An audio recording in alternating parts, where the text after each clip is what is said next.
Here's everything you need to know about the Revo Genie.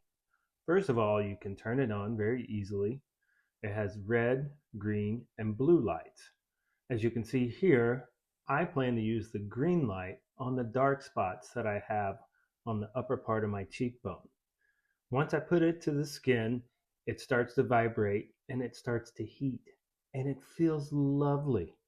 Now, it's important to note that I did put some cream on my face before I started using the massager. And with the Genie, it simply massages in that cream. So you could use any sort of serum or whatever you want to use. It has a nice touch. The heat is it's a light heat. It's not too hot. And the vibration or the massage is light as well. There is no way to control the massage. It's just automatic. Now, one thing to note that it does have a timer. So I'm using this spot on my upper cheekbone and I stay there until it beeps. It has a couple little beeps and then I move to the next spot.